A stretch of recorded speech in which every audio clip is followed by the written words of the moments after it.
Moving on, moving on. Welcome to SVU Pod Especially Heinous. I'm Gabe. Moving on and on and on. I'm Tasha. I'm Tasha. We are on... Yeah. We are on Season 6, Episode 5, Outcry. Outcry. Two construction workers are talking about how one of them took his kids to the Statue of Liberty, and they're walking through the site, and he's like, yeah, I totally went there too. The nose is like 4 meters. They hear some bottle rustling or whatever. One of them says, we're going to have to, quote, run a bum out of the building. When they go over to where they heard the sound, they find a girl tied up under the bench. She's crying and saying, please don't hurt me. And it's that one chick. I forget her name all the time. Amanda Seyfried. Okay, this is fucking Karen from Mean Girls. I can't go out. I'm sick. Boo, you whore. Yeah. There's your cousins, and then there's your first cousins. Like, no.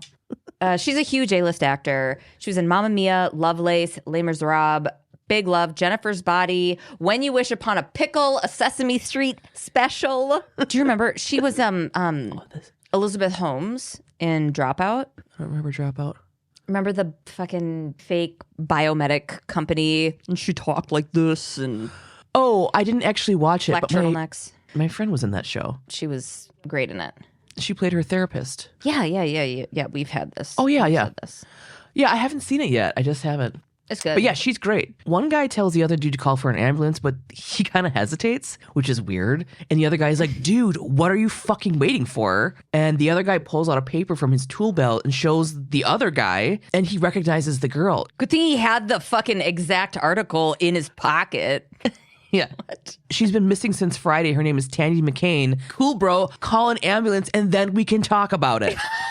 You know? Yeah. Like, jeez. Either way, whether you like fill me in on the tea or not, she needs a fucking ambulance. Yeah. So obviously now it's a crime scene. We got Benson Stabler, and they are being briefed by some officer. He tells Benny and Stabe that Tandy was found in the construction site of a new dorm on the Hudson University campus. So far, all the officer knows is that Tandy said she was raped. She's wheeled out on a stretcher by EMS. Her stepfather is there. This is Michael O'Keefe. Yeah, he's seen him in a lot of stuff. Another very recognizable person. Yeah. He was in Caddyshack. Well, he was Jackie's husband, Fred, and Roseanne. Oh yeah, that's right. Yeah. He had a beard. Yeah. He was in season 3 as a corrupt rapist cop. Okay. And he'll be back in season 17 in a couple of episodes too. So here he is. Yeah, he tells the press to stop taking photos. He does not want her to go with the EMS. He wants to take her home and get her cleaned up because her mom's been worried to death.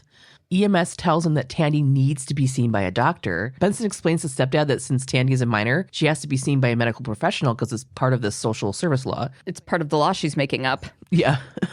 And Stabler kind of side-eyes her. And I was like, is she lying? Turns out she was. Tandy's put in the ambulance and she's fucking screaming bloody murder for her dad. She does not want to go. And he's fucking pissed that she has to go to the hospital. Benson tells him she's sorry, but it's what's best for Tandy. And then stepdad's like, oh, we'll see about that. They're so mad.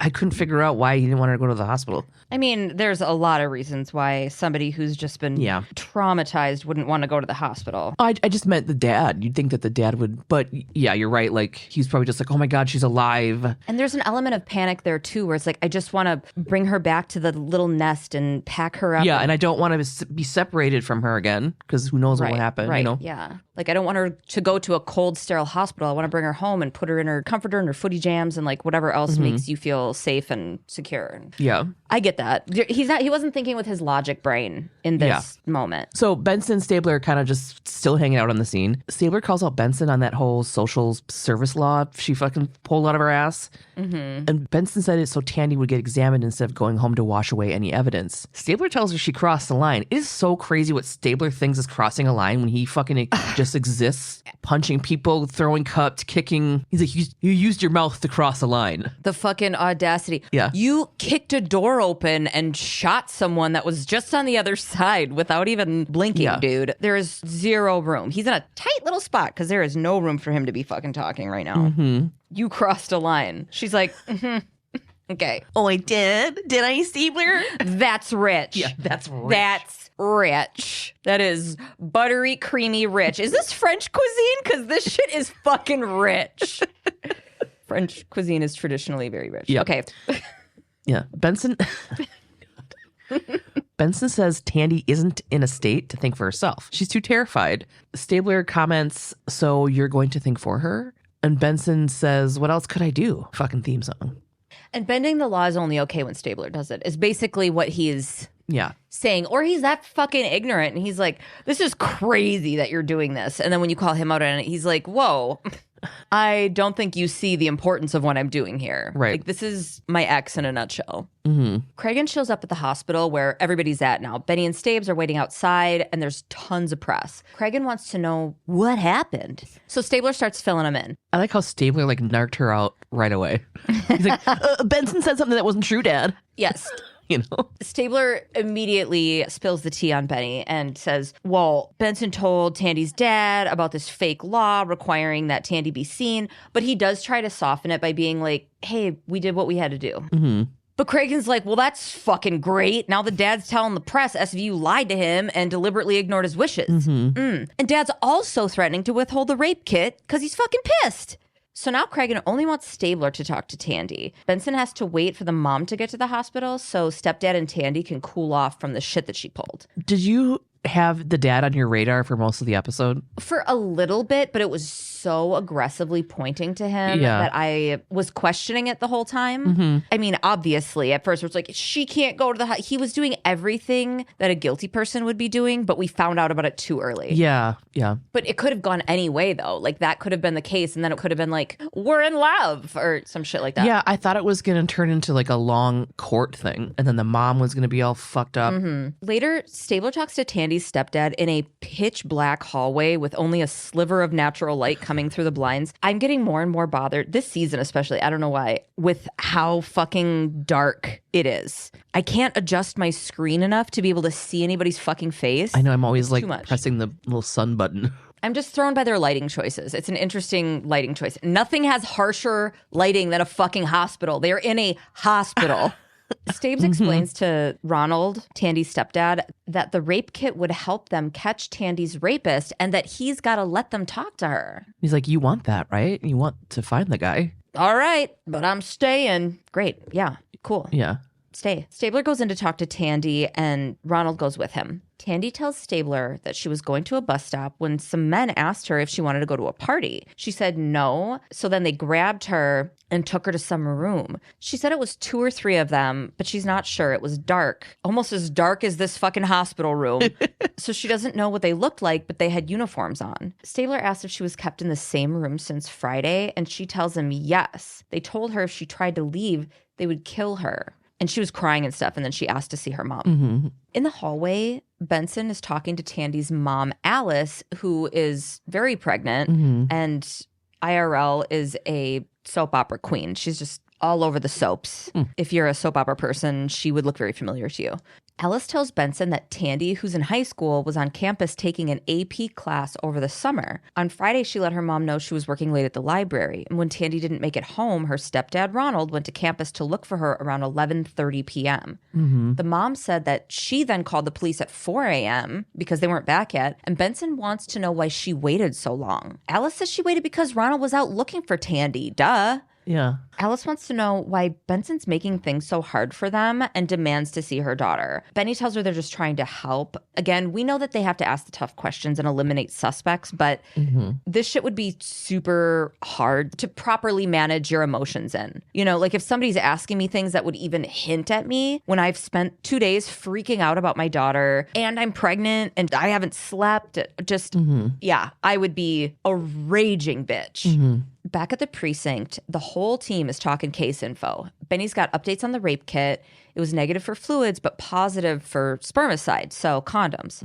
Cragen wants to know if it can be proven that it was rape. Benson says that Tandy's thighs were heavily bruised, her hymen was torn, and she's a virgin. The hymen thing is a myth, right, by the way. Yeah. The construction guys that found Tandy let her clean herself up a little bit, which they shouldn't have, but I get that too. Munch and Toots don't have much from CSU, and Toots said that campus security broke up a party in a dorm across from where Tandy was found on the night she went missing. There are a lot of Army cadets taking summer classes on military leadership on campus. Uniforms.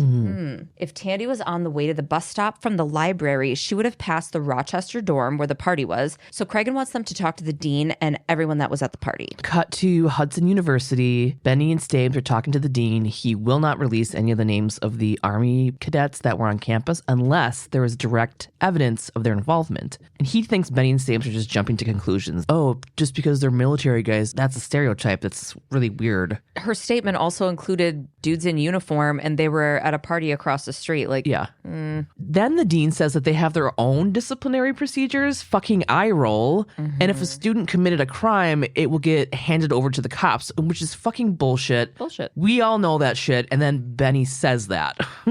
She brings up how campus, quote, procedures are fucking bullshit and rape victims get intimidated and persuaded to drop charges all the time. We all know this. She says all that, but she says it like Zach Morris does on Saved by the Bell. She snapped her fingers and everything froze for a second and she looked to camera and was like, you know what? We all know. Yeah. Don't be distracted by my two-tone shirt with spirals on it. Whatever. My hair looks like the biggest tsunami wave you've ever seen. God, I'm full from all those fries at the max. My best friend has a perm and 35 buttons on his jeans. He's also 42. We know this girl's tough because she wears a leather jacket to school. I'm so scared.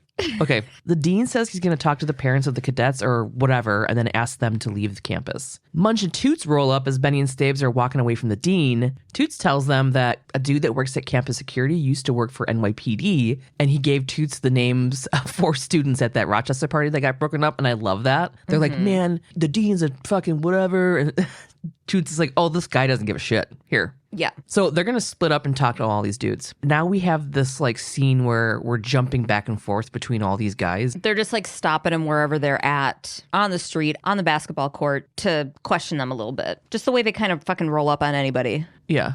Munch walks up to one at an ATM. His name is Tony. Munch shows him a picture of Tandy and asks if he's seen her. He says she was at the party in their dorm on Friday. Interesting. Benson's talking to another guy who's fucking chowing on a slice of New York pizza. He got held in half or whatever. He was fucking full housing that slice of pizza like the way I full housed when I was 7 on TGIF. Yeah. What? I was trying, well, I said full housing and then I was like full house, TGIF. Yeah. Danny Tanner. Mm-hmm. Pass? I don't know. I don't know. I just didn't understand, but I like it. Okay, I'll think about it. Jokes are funnier when you explain them. We all know that. Step by step, day by day.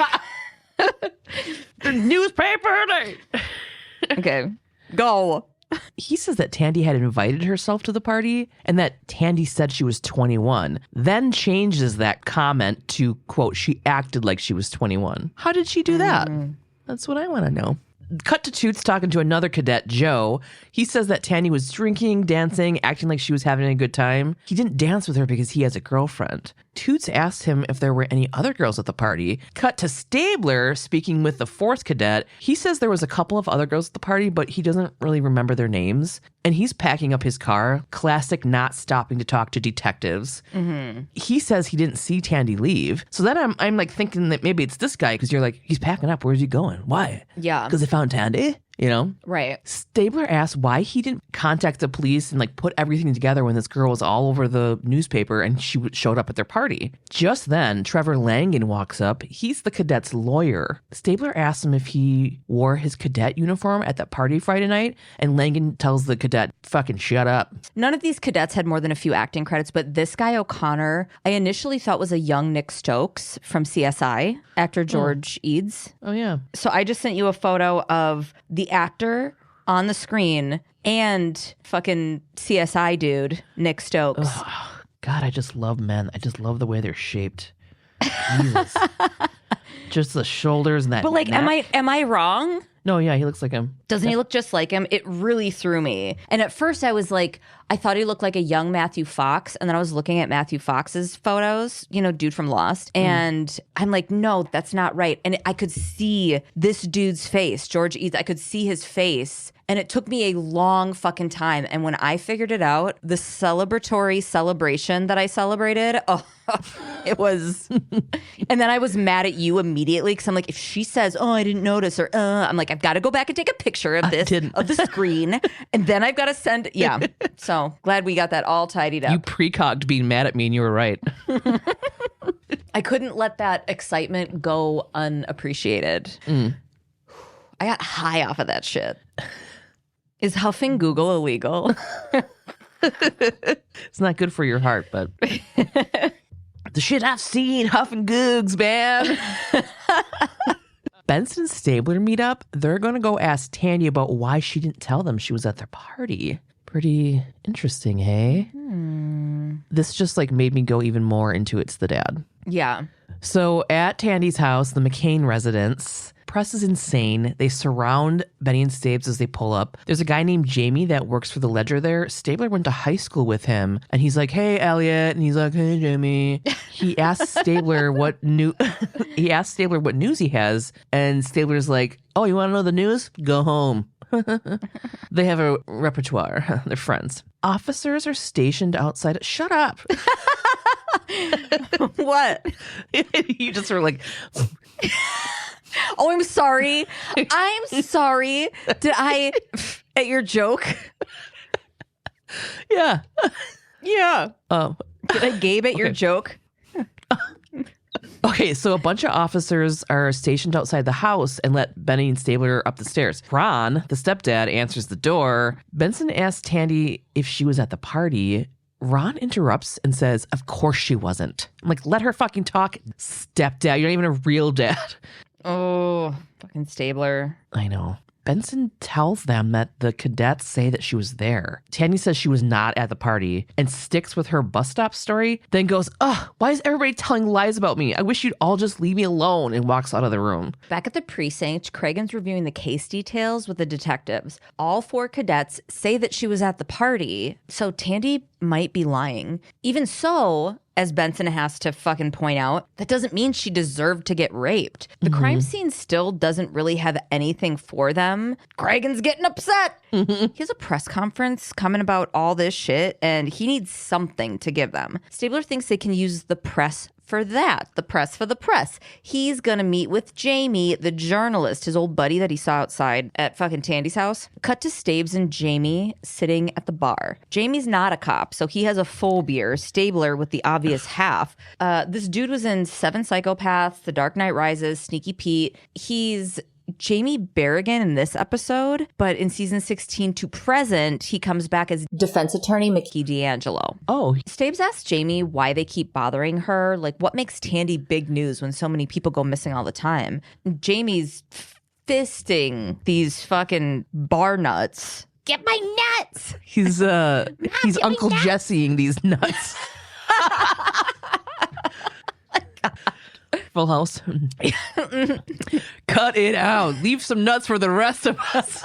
Jamie. Stabes asks Jamie why they keep bothering her. What makes Tandy big news when so many people go missing all the time? Jamie brings up Elizabeth Smart and Chandra Levy. They were young, cute, and fucking white. Jamie asks why the sex cops are involved, hinting at Stabler giving him the tea that there was a sex crime.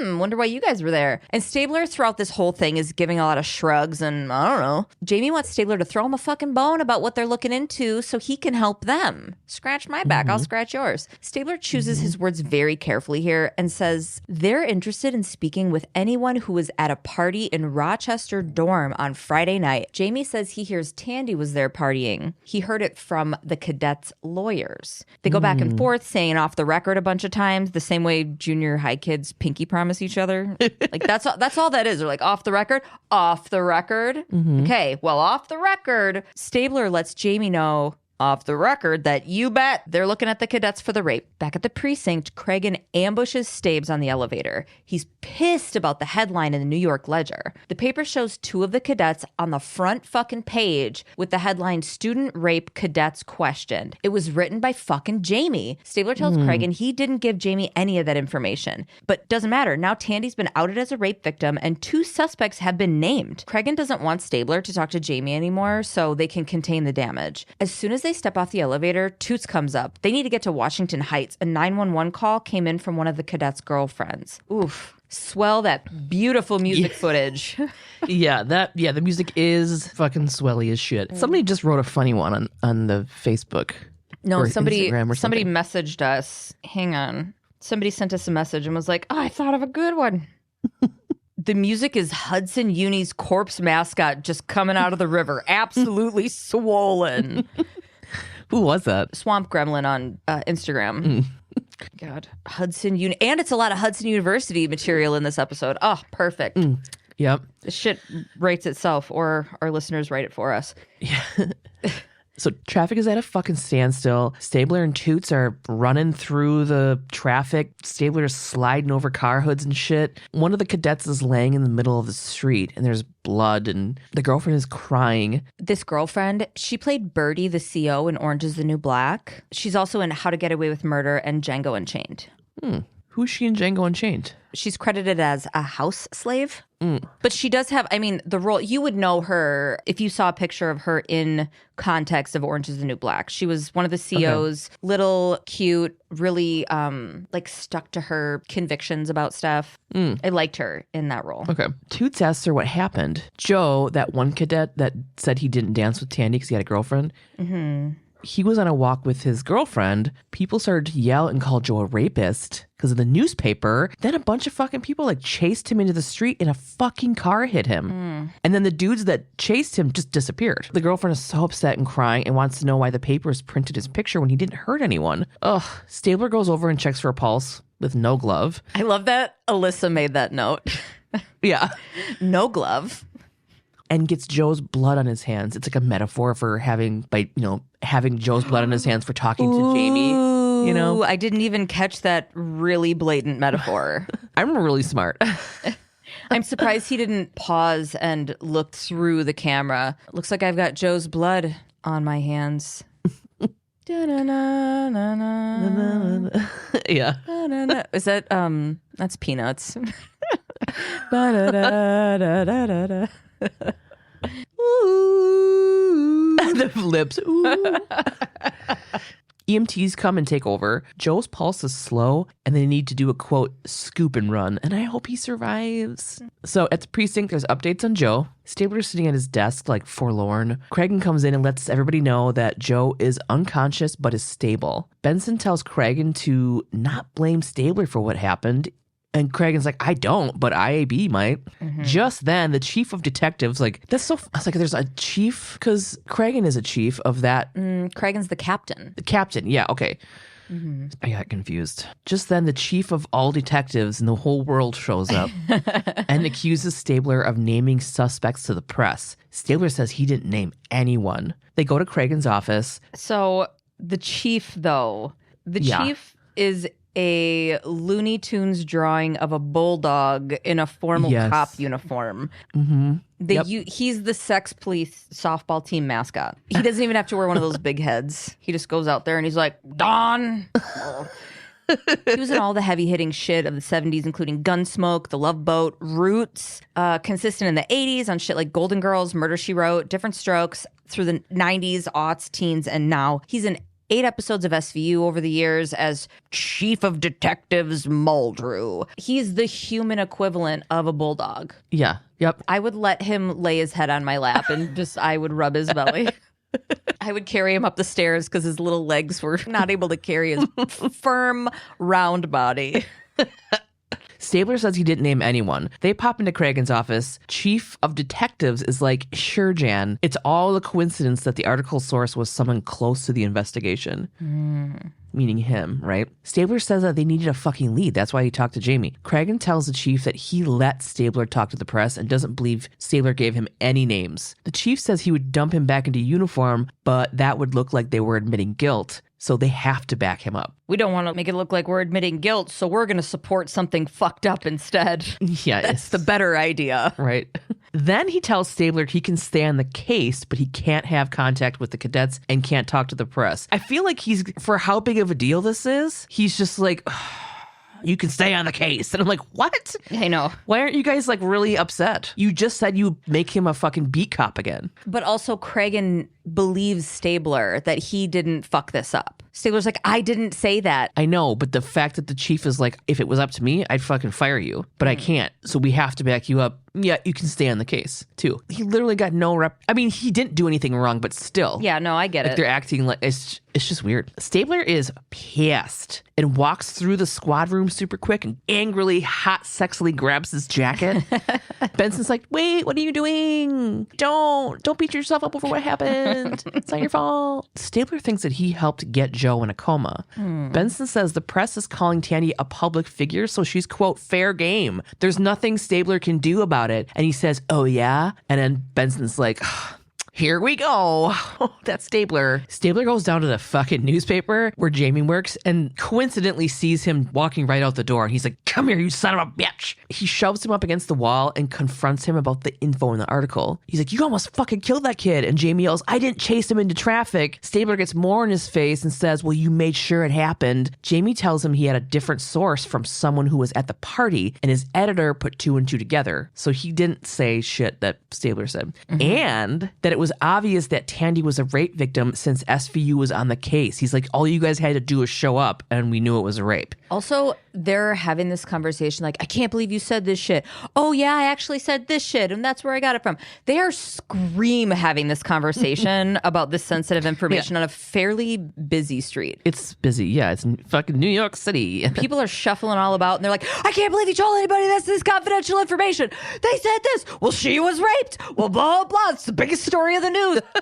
But this is a secret. I know. Jamie said he had to run with the story. He has a job to do. Stabler fucking walks off, but Jamie's like, wait, I may have a lead. And Stabler is like, huh? Some guy that owns a bodega near the university says he saw Tandy in the store Saturday afternoon, which is weird because she went missing on Friday. Stabler asks why they aren't fucking splashing that hot tip all over the papers because they gross. I know. Well, splash that hot tip all over the papers, Daddy. Oh, yuck. Anyways, Jamie says they checked their sources and they can't confirm it. There are no cameras and the guy is a fucking weirdo. So Benson and Stabler go to chat with Fred at his store, Grumman's. I don't know why I thought that name was funny. Grumman's. It's like something my mom would call underwear or something when I was a kid. This is his 3rd of 4 appearances, which includes our favorite season 1 episode, Stocks and Bondage. Oh, God. And in this episode, he's talking like an elderly fox telling a story to his grandkids. He's like, she was standing right where you are there, he said to Benson. Yeah. He says to Benson, Tandy McCall. She's like, yeah, Tandy McCain. All right. She was in the store sometime between 4:30 and 5:30 on Saturday. He said she was sneaking around and hiding her face. She bought a soda and a sandwich. He has the receipt from her purchase behind his ear. It's like, here you go. This is her receipt. Behind Stabler's ear. Fred says, I was going to say behind Benson's ear, and then I thought, don't go for it, Tasha, because it won't make sense, not visually, because you fucked up that Full House joke earlier. No. Oh, I threw you off. No, it's okay. You only make me better.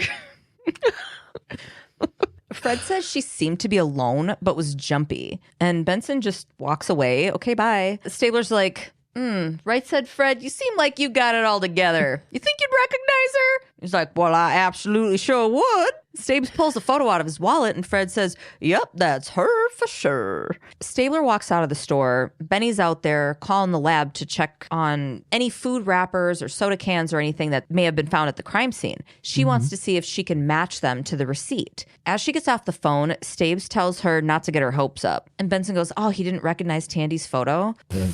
"Benny, please. He recognized my daughter, Kathleen." "Do you even cop, bro?" Jeez. You went so hard for that. Well, I mean, You cop, bro. first of all, he got a bunch of stuff wrong in just talking to him. I don't think you guys were going to take him seriously from jump, but he's like, "You know what? I just want to make him seem a little dumber. You recognize this girl?" "Gosh, sure, I would recognize her anywhere." After he took out his tiny little round glasses. "Deep in these woods? I've been in this forest for quite some time, rascal. Now, if you'll excuse me, Frog and Toad are coming over for some afternoon tea. I'm going to murder and eat them." I'm gonna wear their skin. Never mind. "I'm going to wear that shell like a fireman's helmet. I'm going to wear that shell like I'm a fucking horse cop in New York City. I'm going to commit homicide the second you leave. And then I'm going to make some soup." Okay. Can we be... Yeah. Fuck. Okay, here we go. We got to go over to the CSU lab. CSU Judes goes over what they found with Munch and Toots. There was a lot of trash, but there was a wrapper for an egg and sausage sandwich, which is what Tandy bought at the bodega. And Toots' mind is fully fucking blown. It's like, oh, you can tell that from those little bitty baby BB crummies? CSU Judes slaps him with the trash, and it's like, "No, dummy, there's a label on the wrapper." Just the levity. Oh, you guys. It was funny. Yeah. He's like, eye roll. And also, you guys would do some fucking, "we borrowed this technology from NASA" shit and be like, "Yeah, we examined these crumbs, and between the spittle and the fucking..." A can that matched the drink she bought was also found, along with a roll of duct tape that matches what Tandy was bound with. So they're going to run it all for prints. Benny and Stabes are now at the door of the McCain's apartment. Tandy's mom tells Benson she can't come in because Tandy's upset. Ron says the whole world knows that she was raped. There's a pile of reporters, news cameras, all that shit flashing from outside the windows. So it's a fucking circus over there. Ron blames SVU for releasing the information, but Benson tells him they never name the victims or out them. He says that she's already cooperated and told him everything she's got, but they've got some new information that makes that seem questionable. Benson tells Tandy's parents about the food wrappers and the bodega purchase and the duct tape with their fingerprints on it. Her mom asks if they think she tied herself up. So Benny tells her that's why they need to talk to Tandy. They want to get to her before the press gets a hold of it and turns on her. Okay, fine. In her room, Tandy tells them that she doesn't know about any food. She was held prisoner. They want to know how she managed to escape. And she said she told someone she was hungry, so they took her to the store and he waited outside. But he told her that if she said anything, he would kill her. That's why she didn't tell them. They show her a photo array of dudes, and Tony's in the lineup. She looks but doesn't answer and tells the detectives that the attackers said they know where she lives and they would come after her. Benson's eyes roll into the back of her head, and she's like, "I promise no one will come after you ever again. We will protect you." Yeah, I know. The bullshit demon came over her. Yeah. She's like, "I'll protect you." So Tandy's like, "I believe you," and identifies Tony as one of the cadets that had assaulted her. Benson shows her another array, and Tandy identifies O'Connor. Those are the two that raped her. Stabler steps out to make a call and then calls Benson over into the hallway. Jamie, the journalist that Stabes was pals with, told him the news has something they would want to see. Do you think that this ruined their friendship? Jamie and Stabes? Mm-hmm. He's about as close with Jamie, the journalist, as Kathy is close with her cousin that works for Central Booking. So I don't think it matters. Okay. Craig and Benson Stabler are at Channel 3 News. A dude has video footage showing Tandy drinking and dancing with the cadets at the party. They say they're going to fucking air it at 11 o'clock this evening. Benson says that they can't do that because Tandy is a fucking rape victim. And then the guy says she's a public figure and it doesn't look like she's a victim. Excuse me? Oh, God. Craig threatens a warrant to seize the video since it has to do with an ongoing investigation, and he wants to get an injunction to stop them from airing it. The reporter's like, this is censorship. Craig calls it protecting a rape victim. He leaves, but tells Benny and Stabes to stay there and arrest this guy if he does anything with the video. Novak and some other lawyer from the news channel speaks with a trial judge. The attorney representing the news channel is attorney Lynn Riff. Mm-hmm. Remember, she was Judy King in Orange is the New Black, Nina Sharp in Fringe. She's a reoccurring lawyer in SVU. Novak tells them that Tandy is a rape victim and needs to be protected. The news lawyer lady says that Tandy is a, quote, alleged rape victim and that the tape shows her fully aware she's being filmed. So, yeah. Novak points out that Tandy was drunk and couldn't consent to being filmed, even if she was aware of it. Also, she's fucking 16, okay? No shit. Nobody's even bringing that up. Novak says that the tape is evidence and should be given to the police, not aired on the news. But the judge brings up the First Amendment and says it trumps all. He asks news lawyer if the tape was legally obtained, which it was, and she thinks that the public has every right to see it. Novak is like, whatever, this is salacious and not newsworthy. Then she brings up that bullshit that happened with the Andrew Luster tapes, where the news aired clips of Luster raping an unconscious victim. Google that shit, it's a whole thing. Yeah. And how whatever news thing got in trouble for that. Right. I was going to hit that for the chaser, but there was like a couple other pretty blatant things. I wondered that if you were going to, but I don't know anything about it. I Googled it after. Yeah. Okay. News lawyer lady says that the tape is of public interest because it shows Tandy lied to the police. She thinks everybody has the right to know all this shit. Novak doesn't know if the video was taken that Friday or if it's been edited. News lawyer lady says it's not been edited and they have the only copy. The judge still says First Amendment trumps all, but wants the tape turned over to the police for 24 hours to ensure it wasn't edited. Novak also wants the name of the person who shot the footage since they are a material witness. But whoever shot the tape is protected by journalistic shield, so Novak can't have that info. And she's just like, okay, I'll take it. I'll take it. It's fine. Now we're at the Taru lab. Craig and Benson talk to some video lab guy. So the guy who filmed the party can be seen in a reflection in a mirror, and they had to zoom in. Enhance. Yes. Cragen's like, can you clean it up? And he's like, yeah, patience, which I thought was interesting thing to say to Cragen. The guy fucking was able to magically make everything clearer, which they can't seem to do any other time with footage. Right. They're like, oh, it's too grainy. And this guy was like, oh, I got it. I'm like, what? Where are you in every other crime? Yeah. It's that one cadet that Benson interviewed, the pizza one, the guy with the pizza, Full House and That fucking pizza chomp and fuck. yeah. The Mary-Kate Olsen twins pizza. His name is Luke Delvecchio. Benson calls him a real bottom feeder. In the video, you see Tandy leaving the room, but the footage also stops. So they bring Delvecchio in. He's in his pizza chomping blues, his little cadet uniform. He's all smug and says he didn't tell them before because he wanted to sell the tape. They tell him that counts as child abuse sexual content since Tandy's underage. And Toots slaps his flip phone in Delvecchio's hand to call his fucking lawyer. Then Much and Toots go really hard in on this guy. They go really hard on this guy. They go hard on Not in. this guy. They go hard in Not him. in. Munch accuses him of following Tandy out of the party and raping her. Nuh-uh, cop. I went to go ask her if she was okay. She said she felt sick and wanted to be left alone, so I did. Toots wants to know why he didn't say anything after he saw that she was on the news. Well, he kept quiet because he could get thrown out of the cadets for giving a minor alcohol. He swears he didn't touch her and says that if Tandy says he did, then she's a liar. Benny and Stabes go to talk to Tandy's stepdad, Ronald McCain, at work, Tucker Construction. He insisted that Tandy's telling the truth, but Benson tells him about the tape. He still won't believe that she went to that party willingly, though. Ronald tells him the whole family is fucking struggling with this. Tandy was sent to her aunt's to get away from the press, and her mom Alice is on fucking pregnant lady bed rest from the stress of the case. He insisted Tandy doesn't sleep around and tells them that They don't know how it feels. The clouds fucking part and the warm beams of Stabler's favorite opportunity peek through. I get it. I'm a dad. Warm beams.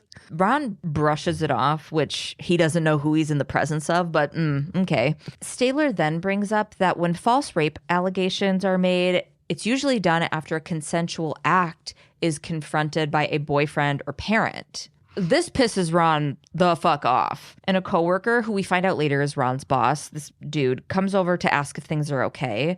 Ron tells the dude, these detectives are just leaving, and walks away. So Benny and Stabes fucking take a hike and walk and talk down the street. Stabler thinks Ron is covering for Tandy lying. Benson still thinks that she was raped, and Ron is trying to protect her. But Stabler is the best dad and knows if it was his kid, he would do whatever it took to find that son of a bitch who did it. Son of a bitch. But, you know, Ron is the stepdad. Tandy isn't even his kid. Wow. Yeah. Do you feel that way about people that adopt kids? Do you feel that way? Yeah, no shit, Stabler. He's like, you're not her real dad, and runs up the stairs. Fucking Full House. Benson gets a call as they get in the car. The crime lab has some news. Skirt! At the crime lab, Cregan and CSU Jude explain the science that she's doing, which is just blowing iodine through a straw. They borrowed that technology from NASA. Anyway, boom. We got a big old handprint on a chunk of the sheetrock wall that perfectly matches Ronald, the stepdad. Stabler thinks this explains why he didn't want them talking to Tandy and why she didn't want to talk to SVU. But Cregan is puzzled by the fact that he has access to her every day at home, but dragged her down to a construction site to assault her. I mean, I get that popping up, and I'm glad it's popping up for you, but it's also like that's a very possible situation as well. Right. They're going to run a background check on Ron to see if they can find anything. Benny and Stabes go to Ron's work site and talk to his boss. This dude is very recognizable from every police procedural, law procedural. He's been in fucking Suits, is what I'm saying. Shit. So he loves Ron. He says that he wishes all of his employees were as loyal as Ron. Benson asks if there's been any problems with Ron. This guy says that Ron had a heart attack about a year ago, so he took him off construction and made him foreman of the yard. And Benson's like, no, dude, like any problems with him and his behavior, maybe, or with the cops. Boss gets fucking pissed. He's like, Ron didn't have anything to do with this, if that's what you think, okay? What happened to Tandy has nothing to do with him, and he loves her as if it was his own child. Tandy's bio dad isn't in the picture, and when Ronald first started dating Alice, things were difficult with Tandy. There were fucking allegations of abuse. What the fuck? What? Yeah. He's like, but like, you know, it's fine now. Yeah. Looking back at it, I'm like, oh my God, he's trying to fucking... Yeah. Cut to an interview room with Ron. Of course. Benson and Stabler are in there. Ron says the abuse charges were crap. Tandy's bio dad, quote, put her up to it because he was jealous Ron was dating Tandy's mom. But Tandy is the one listed as the complainant. Cops looked into it and found nothing, and Tandy withdrew the allegations and it was dropped. She was a 7-year-old. She was 7 years old, yeah. Benson asks him if he had been in the room where Tandy was raped and shows him the handprints that were found. He says that he wasn't in there and he works for a fucking supply sheetrock place, and it must have been a piece that got sent to the building. And Benson's like, sure, guy, sure. What a coincidence. Which it would be a real stretch, but like that's their job site that he's on constantly. Like his prints are going to be around that place. Right. Yeah. Stabler pipes up and says that Tandy's all grown up. His wife is pregnant. Hard not to notice Tandy. Ugh. And the music gets all swelly, and Stabler thinks that Ron saw Tandy leave the party when he was out looking for her, and he wanted to be mad, but she was drunk. And Stabler says, oh, come on, she's a peach. You're only her stepfather. You took her in that room and you did what you always wanted to do. What's the big deal? Huh? Fucking Ronald punches Stabler in the goddamn face. Cold cocks. Fucking sandbags everywhere. Stabes I don't know if he shoved him off or if he got him back, like if he punched him back. I don't think so. Well, Ron like fell into the table while Benny was climbing over it. Oh, yeah. Stabler did this weird like knee kick thing. It was weird. He like kicked his leg. But then Stabler's like, I might respect him now because he Just two dads dadding. He physically bested me. We're mountain goats. Like, what? Okay, so Benson shoots up and arrests him for assaulting an officer. Cut to a bar. Stabler's just fucking sitting there. Cragen bellies up. Cragen tells Stabler that Ron was released on bail. His boss signed the bond. Cragen wishes that they could have kept Ron longer when they looked into Tandy's case, but Stabler says that if someone accused him of molesting one of his kids, he would want to beat the shit out of them too. So he does respect and understand Ron. Yeah. You're right. Stabler isn't sure that Ron assaulted Tandy, but he says that the media is running this entire case. They don't have any control over it. I love the line when he goes, we're trying to catch the bad guys. They're trying to make headlines. Yeah.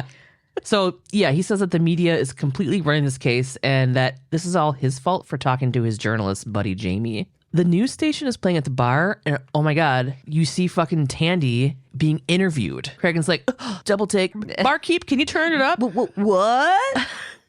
Tandy says on TV that she made up the story because she stayed out late and was afraid she would get in trouble. She says the police made her name the men involved and that she feels bad that Joe is in the hospital. She just named these dudes because she wanted it to be done and she wanted to be left alone.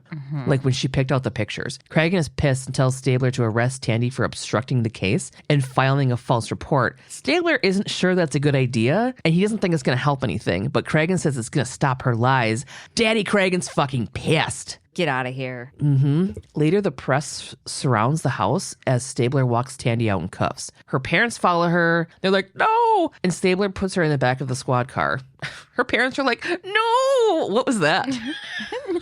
No. Back at the precinct, it is pitch fucking black in there. They're all holding keychain flashlights under their chins. Benson is pieced that Stabler arrested a rape victim. Cragen tells Benson that she said she wasn't raped and they needed to send a message. Benny tries to stick up for Tandy, but Stabler defends the arrest, saying false allegations make it harder for people who are victims to come forward. Benson's convinced that Tandy was raped. She was so traumatized that she hid in a construction site for 2 days. To me, she's making a lot of sense here. She agrees that Tandy probably lied to them, but she thinks that she lied on the news as well, trying to make whatever it was go away. And is just like, I gotta talk to this little girl alone. But Ron is there glued to Tandy's side.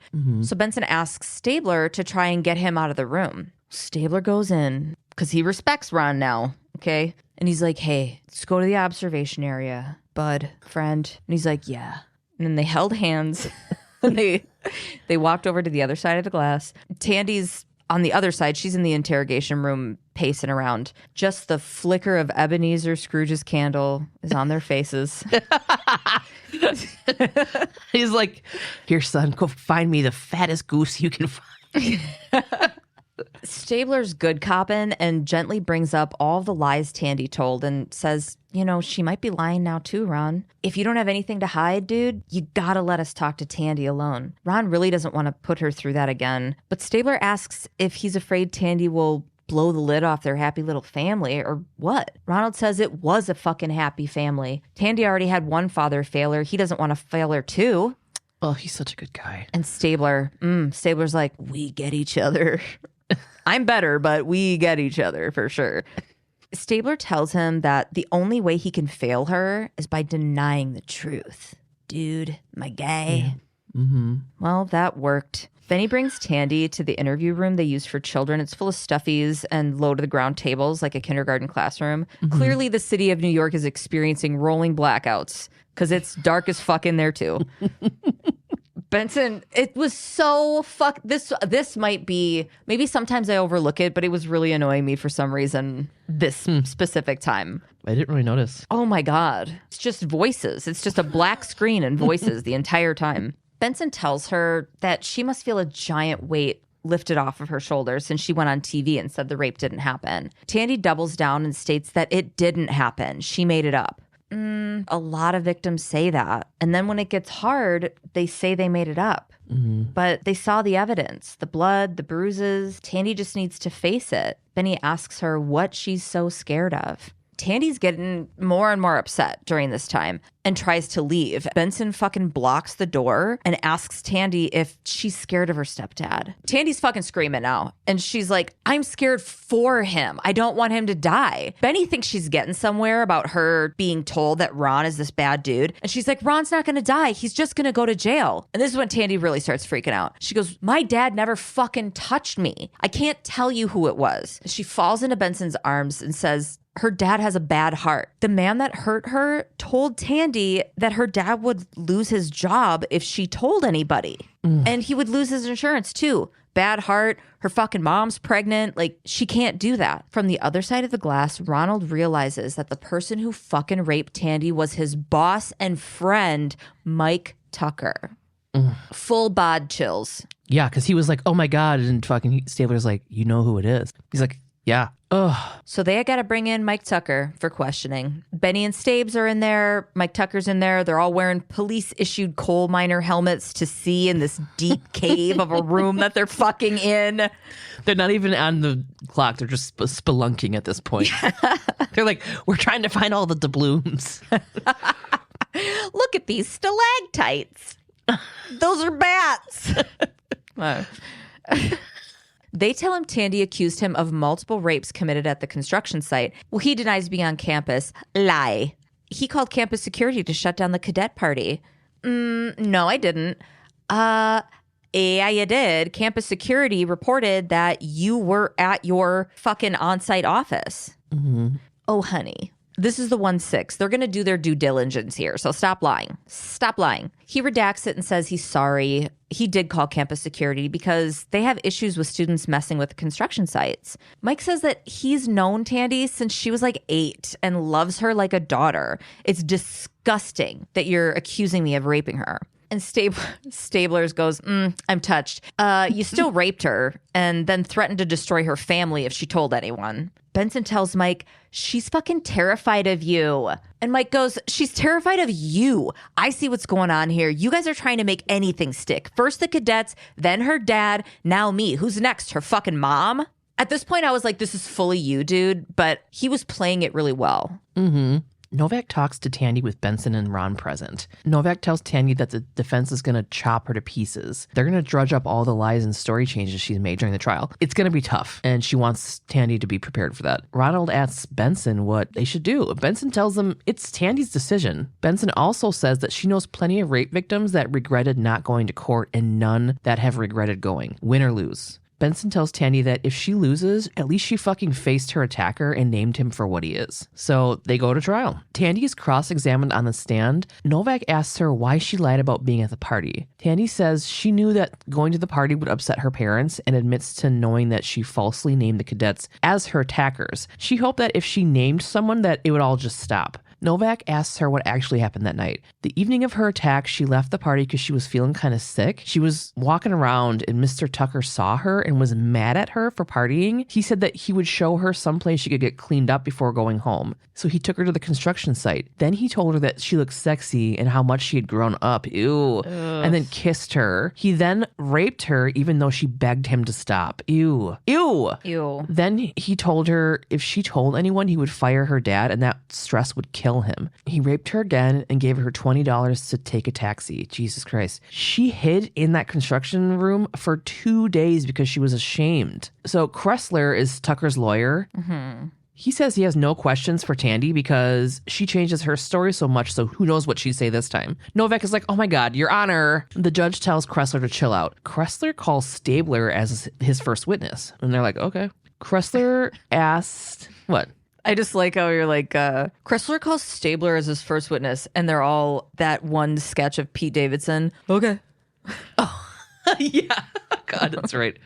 He asked Stabler to explain false rape allegations. And so he does. He's like, this is the dictionary version of, whatever. Kressler brings up that 10% or more allegations are false, which isn't true. It's way less. Yeah, it is. Stabler admits that he thought Tandy was lying at some point during the investigation. Kressler then brings up all the lies. And then Stabler admits that he arrested her for filing a false report. Then Tandy told the truth. And he's like, oh, sure, now she's telling the truth. Kressler says that they just wanted her to accuse someone because it's such a high-profile case, and they needed results even if accusing accusing an innocent man and points at Tucker.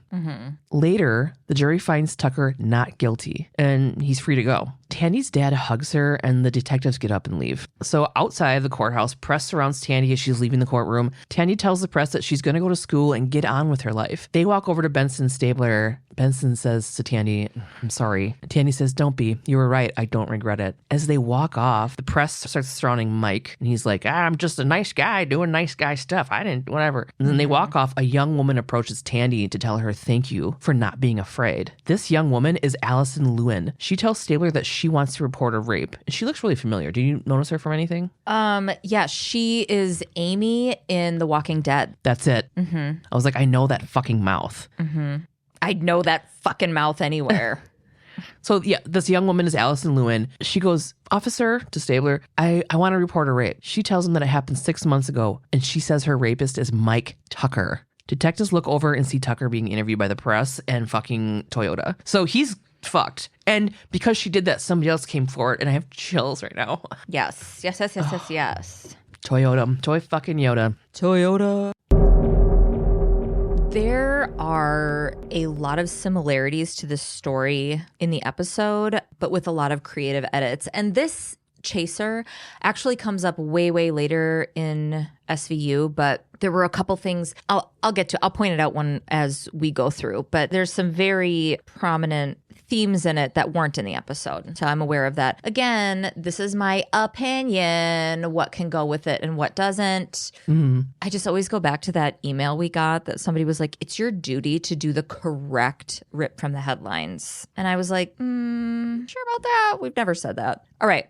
New York, November 1987. In the small town of Wappingers Falls, 70 miles north of New York City, 15-year-old cheerleader Tawana Brawley was fresh off being grounded.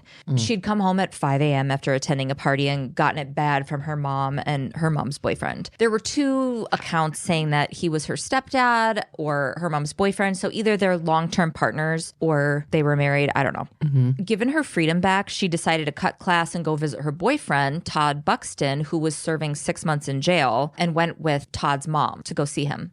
After the visit, Buxton's mom encouraged Tawana to get going home before she got in trouble, and Tawana said, I'm already in trouble, and got on the bus. She did not make it home that day. It was 4 days later that Tawana had been missing, and she was found in a grassy area behind the building where her family had previously lived. She was wrapped in a trash bag, covered in feces, KKK and the N-word written on her torso. Her hair had been cut. Her sneakers were cut up with a razor blade. Her jeans were burnt in the crotch. Holy shit. She was in horrific shape. Tawana was immediately taken to be treated at the hospital. And when investigators came to talk to her, she was unable to speak. And throughout the entire interview, only said one word, neon. The rest of the communication was done through blinks for yes or no. So she said that she had been kidnapped by 4 or 6 white men, taken to the woods, and repeatedly raped and sodomized for those 4 days. Jesus. Tawana spoke to the press just a few days in, telling them that one of her attackers was a cop. This is when Reverend Al Sharpton, C. Vernon Mason, and Alton Maddox came into the picture. Those are 3 well-known civil rights activists, if you are unaware of those guys. They went right to her side. Their voices brought this to a new height of national attention. These 3 men were just coming off of the Howard Beach attacks the year before. So SVU pulled the Howard Beach attack story for the episode, again with a bunch of liberties in it. But I'm going to take a hard sidebar to tell you about it as well before we go back to Tawana Brawley. Okay. On Friday, December 19th, 1986, 23-year-old Michael Griffith and 3 other black men were driving to Queens from Brooklyn to pick up his paycheck. It was the middle of the night when the car broke down about 3 miles outside of Howard Beach. So 3 of the guys, Michael's mom's partner, later her husband, 36-year-old Cedric Sanaford, and 20-year-old Timothy Grimes decided to start walking to find a payphone. 20-year-old Curtis Sylvester stayed back with his car. The first thing they ran into as they walked into the mostly white neighborhood was a group of people giving them shit for being black and existing, yelling at them to leave the area. It's just a group of fucking racist teenagers. The guys continued on and made it to New Park Pizzeria at about 12:30 a.m. So they stopped there, they grabbed some food. As they left the shop about 10 minutes later, the same group of fucking teenagers that were giving them shit when they got to town were waiting for them with tire irons, baseball bats, fucking tree branches. They were ready to fucking hurt somebody. Fucking why? Like, I know. God, I can't. Okay. There were two that seemed to be the leaders of the mob, 17-year-old John Lester and 16-year-old Jason Ledone. Timothy Grimes pulled a knife and was able to get away, but Michael and Cedric were chased down. As Michael ran, he attempted to cross Belt Parkway and was hit by a passing car. He was found dead in the street at 1:03 a.m. That's the part that was pulled for the episode. Yeah. He was being chased down by a mob into the street. This happens. The cops later picked up a beaten within an inch of his life Cedric walking along the highway. It was clear that he hadn't avoided the gang of teens, but instead of providing him the medical attention that he obviously needed, police searched him and detained him for several hours of questioning. What? The mayor at the time, Edward Koch, called it a lynching and the number one case in the city. On December 22nd, the two leaders of the group, Lester and Ledone, along with 18-year-old Scott Kern, were arrested and charged with second-degree murder. Racial tensions were obviously insane. This is when Alton Maddox and C. Vernon Mason came in to represent the families, two of the men who would later be on board with Tawana Brawley. Reverend Al Sharpton, the third dude, led a 1,200-person march demanding that a special prosecutor take over for Queens DA John Santucci, which Governor Cuomo agreed to and assigned Charles Hines instead. Just to try and wrap this part up, eventually 12 attackers were indicted, but witnesses wouldn't cooperate with the investigation, so there was only so much the prosecution could do. In total, 9 were convicted of a list of charges, and most of them only served community service sentences. The 3 leaders of the mob were ultimately convicted in 1987 of second-degree manslaughter and first-degree assault. Cedric Sanford and Michael's mom were married shortly after losing him, and sadly, Cedric passed just a few years later in 1991 of AIDS-related complications. Jason Ledone, one of the mob leaders, was sentenced to 5 to 15 years. He was released in 2000.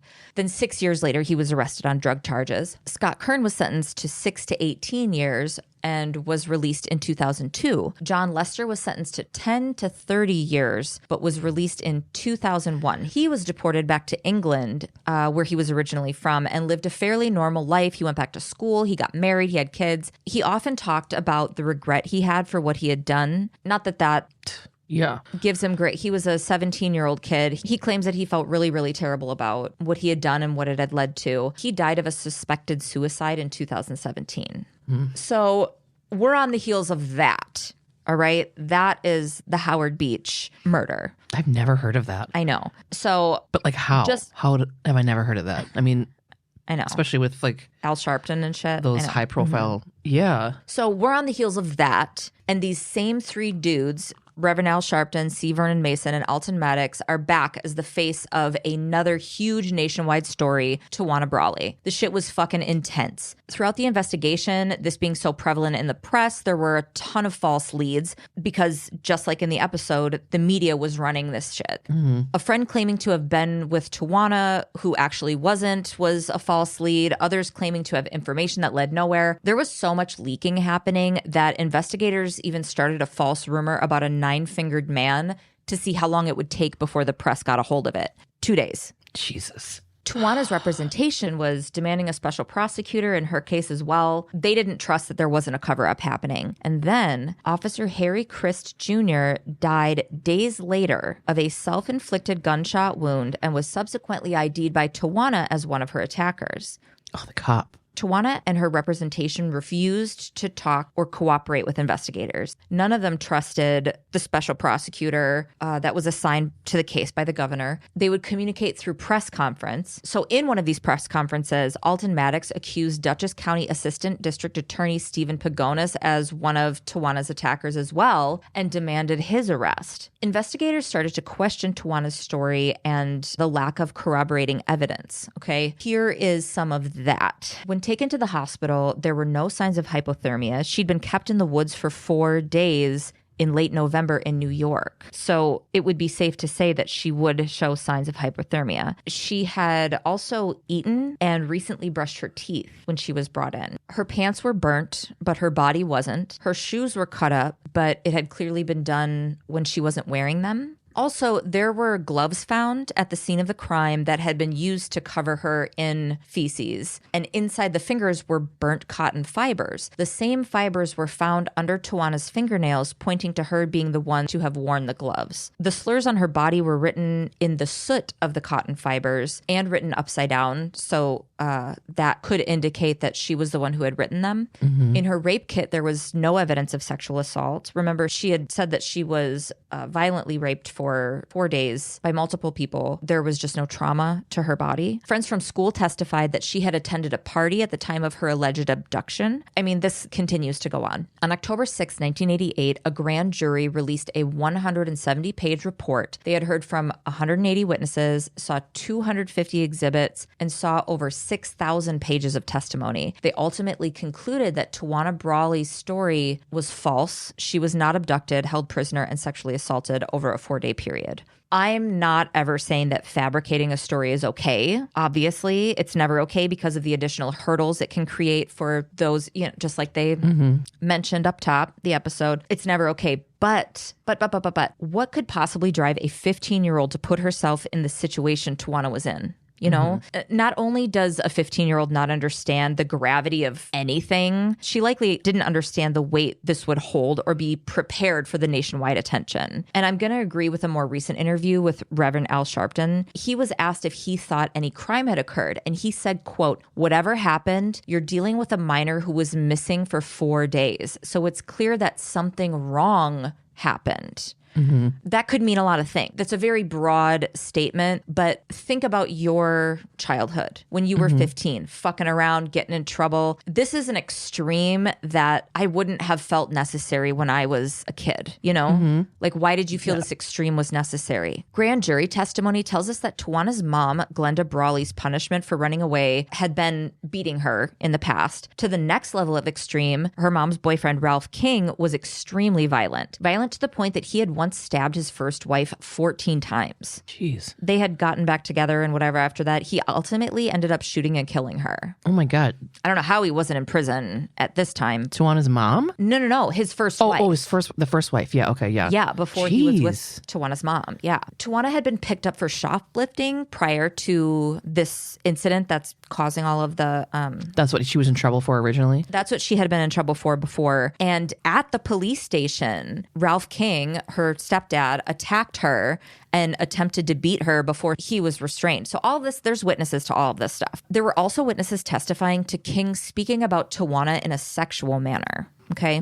About 6 months after the events, Tawana's former boyfriend, Daryl Rodriguez, was interviewed by Newsday. He confirmed that Tawana, along with her mom, created the story to avoid a beating from Ralph King. Sociologist Jonathan Markovitz wrote about this case in his 2004 book, Legacies of Lynching, Racial Violence and Memory. He said, quote, "It is reasonable to suggest that Brawley's fear and the kinds of suffering that she must have gone through must have been truly staggering if they were enough to force her to resort to cutting her hair, covering herself in feces, and crawling into a garbage bag." Tawana's mom served prison time for contempt of court for refusing to testify in front of the grand jury. She was fined like $250 and spent a little time in jail. I think it was like 30 days. I didn't put it down here, but Pagona sued everybody for defamation. He was the DA who, remember, she had accused him of being one of her attackers. He won $345,000 from Sharpton, Maddox, and Mason, as well as being awarded $185,000 from Tawana Brawley. Officer Christ, who was identified as being one of her attackers, who had died by suicide days later, had actually left a note, and the reasons in his note were different. He had no connection. He actually was alibied and everything. So Tawana's family eventually settled in Virginia Beach, and she's currently working as a nurse in rural Virginia under the name Tawana Thompson. But she has always maintained that her story was true. Jeez. Yeah. That's fucking intense. Next week, we got season 6, episode 6, Conscience. This is a kid one, Tasha. A young boy wanders away from a birthday party and is found dead. Cool, I feel like I kind of remember this episode, but I'm not sure. Cool and fun. Things are cool. Fun and cool, cool and fun. You know what's fun? Being cool. Cool and fun, fun. Times I wouldn't know. Okay. I was going to say, never happened for me. I've never had fun. I've never been cool or had any fun. Why am I here? That's my question every day. Okay, you guys rate and review us. I don't know. Email us at svupod@gmail.com. Anything you want to throw in the mail and send to us, send it to P.O. Box 176, Deforest, Wisconsin, 53532. And follow us on all social media, Instagram, TikTok, everywhere, at SVUpod. Go to our shop on our website, and it'll link you right to our TeePublic with all of our shit. Yeah. Join our Facebook group, SVUpod Elite Squad. We've got a fucking chat group in that Facebook group called Walk and Talk. There's a book club called Single Tomatoes. Just all kinds of shit going on over there. Hashtag Little Bit Loud for indie pods. If you are an indie pod and you want people to be able to find you, use the hashtag Little Bit Loud. And join our Patreon. Yeah. And you can call and text us. We love getting your messages. Leave us questions, stories, comments, whatever, at 1-920-345-7005. That's 1-920-345-7005. Love you, bye. Love you. Bye. We're fighting for Pride Rock. Right. Long live the king. Okay. Chili's baby back ribs. If I'm by myself, or if I think I'm by myself, I will sing that like I am a full gospel choir. Yeah. Okay, so here I am on National Donut Day, full house in it like I'm Stephanie goddamn Tanner. We're best friends holding hands and dying in a frozen pit together. When they find our bodies, we're still gonna be maintained, and we'll be holding hands. And they'll be like, oh my God, these people were best friends because we have the technology to be able to suss that out. All right. they'll be like, oh, they were just roommates.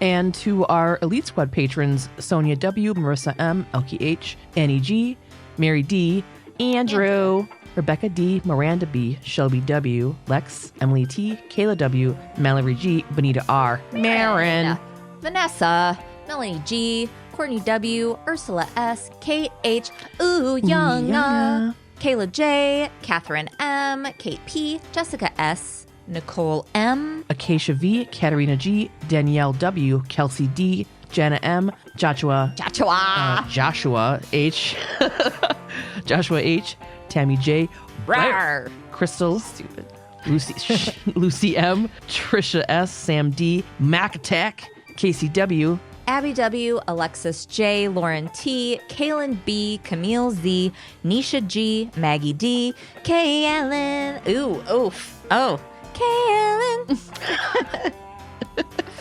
Katie M., Eliza W., Crystal B., Jessica P., Zan and J., Nada M., Sin, Christina D., Madison H., Emily, oh, holy night, it's almost Christmas time. So, hey, I'm getting to the point where I'm getting like, so I had this like drama stuff happen recently. And when I get sad, right around this time of year, I'm like, John goes, are you okay today? And I'm like, don't come for me if you come home and our house is fully decorated for Christmas, because I need something that brings me artificial joy. That's what it is. So, fuck you for being a dick about it.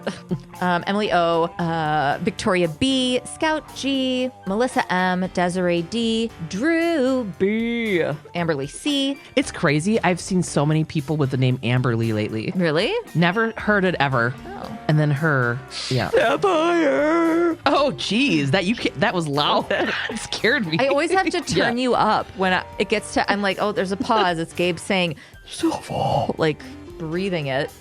Okay, Monica K, Katie S, Trish S, Angela D, Brenna T, Andrea M, Natasha S, Andrea H, Miranda B, Al H, Nikki R, Aunt Sarah, Caitlin S, Emily D, Kate H, Lexi Y, Nikki R, Vern, and Jenna B. Thanks, you guys.